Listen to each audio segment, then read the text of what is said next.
Now this next thing is about the English language. It's about little expressions we use. We all say them, the little sayings and expressions that we use all the time, most of us, and we never really seem to examine these expressions very carefully at all. We just sort of say these things as if they really made sense. Like, legally drunk. Well, if it's legal, what's the fucking problem? Hey. Leave my friend alone, officer. He's legally drunk.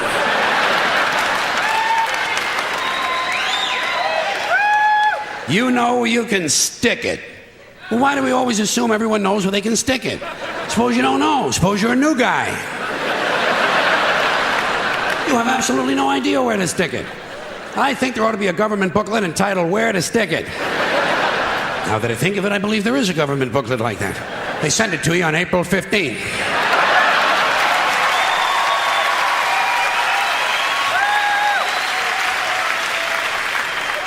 Undisputed heavyweight champion.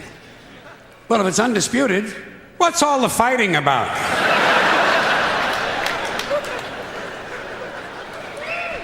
It's the quiet ones you gotta watch.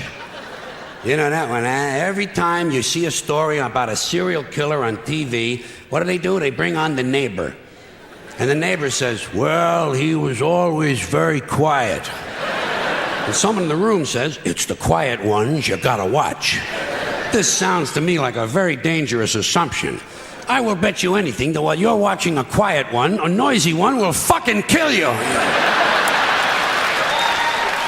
Suppose you're in a bar and one guy's sitting over on the side reading a book, not bothering anybody. Another guy standing up at the front with a machete, banging it on the bar, saying, I'll kill the next motherfucker who comes in here. Who are you gonna watch? You're goddamn right. Lock him up and throw away the key. This is really stupid. Where are you gonna throw the key? Right out in front of the jail? His friends will find it. How far can you throw a key? 50, 60 feet the most. Even if you lay it flat on its side like that and you scale it, what do you get? An extra 10 feet, tops. This is a stupid idea, needs to be completely rethought. Down the tubes. Hear that one a lot. People say, the country is going down the tubes. What tubes? Have you seen any tubes? Where are these tubes? And where do they go? And how come there's more than one tube? It would seem to me, one country, one tube. What, does every state all of a sudden have to have its own tube now? One tube is all you need. What, a tube that big? Somebody would have seen it by now. Somebody would have said, hey, Joey, look at the fucking tube. Big ass fucking tube over here. You never hear that. You know why? No tubes. We don't have tube one. We are essentially tubeless. Takes the cake. You know, say, boy, he really takes the cake. Where? Where do you take a cake? To the movies? You know where I would take a cake? Down to the bakery to see the other cakes. And how come he takes the cake? How come he don't take the pie? Pie is easier to carry than the cake. Easy as pie. Hey, wait. Cake is not too hard to carry either. Piece of cake. The greatest thing since sliced bread. So this is it, huh, folks? Couple of 100,000 years.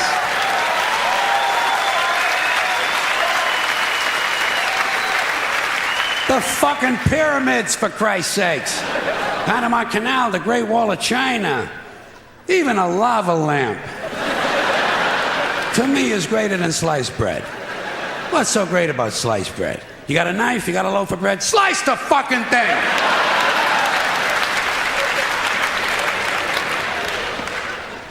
And get on with your life. Out walking the streets. You know, guy gets a parole, They say, now instead of being in prison, this guy is out walking the streets. How do we know?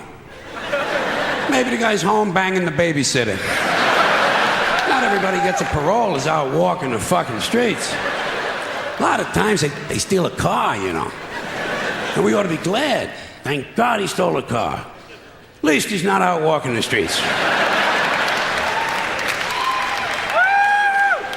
Fine and dandy. That's an old-fashioned one, isn't it? Yeah. Say to a guy, how are you? He says, fine and dandy. Not me. I never say that. You know how come? Because I'm never both of those things at the same time. Sometimes I'm fine, not dandy. Close to dandy, approaching dandy, in the vicinity of dandyhood. Not quite fully dandy. Other times, I am indeed highly dandy.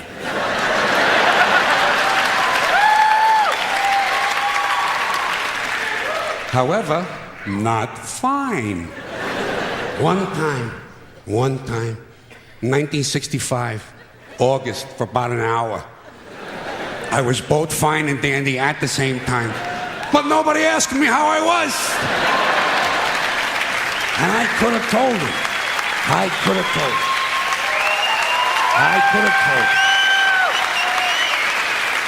I could have said to the person, fine and dandy. I consider it a lost opportunity. Walking papers. You know, guy gets fired. You say, geez, poor guy. Well, they give him his walking papers today. Did you ever get any walking papers? Seriously? Believe me, in my life, I got fired a lot of times. You can tell. Never got any walking papers. Never got a pink slip either.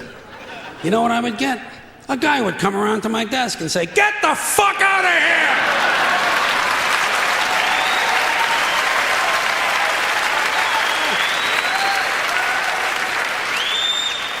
You don't need paper for that.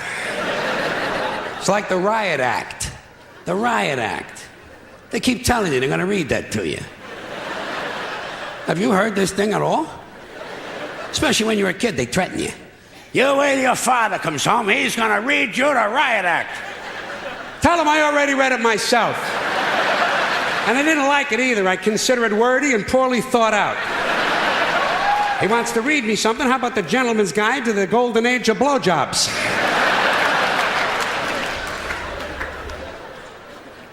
More than happy. I bet you say that sometimes, don't you? Once in a while, you say to somebody, oh, I'd be more than happy to do that. How can you be more than happy? To me, this sounds like a dangerous mental condition. We had to put Dave in the mental home. He was more than happy. One more of these. In your own words. People say that to you. You know, when you hear that a lot in a classroom or in a courtroom, they'll say to you, tell us in your own words. Do you have your own words? Hey, I'm using the ones everybody else has been using. Next time they tell you to say something in your own words, say, Nick flat blarney quando flu.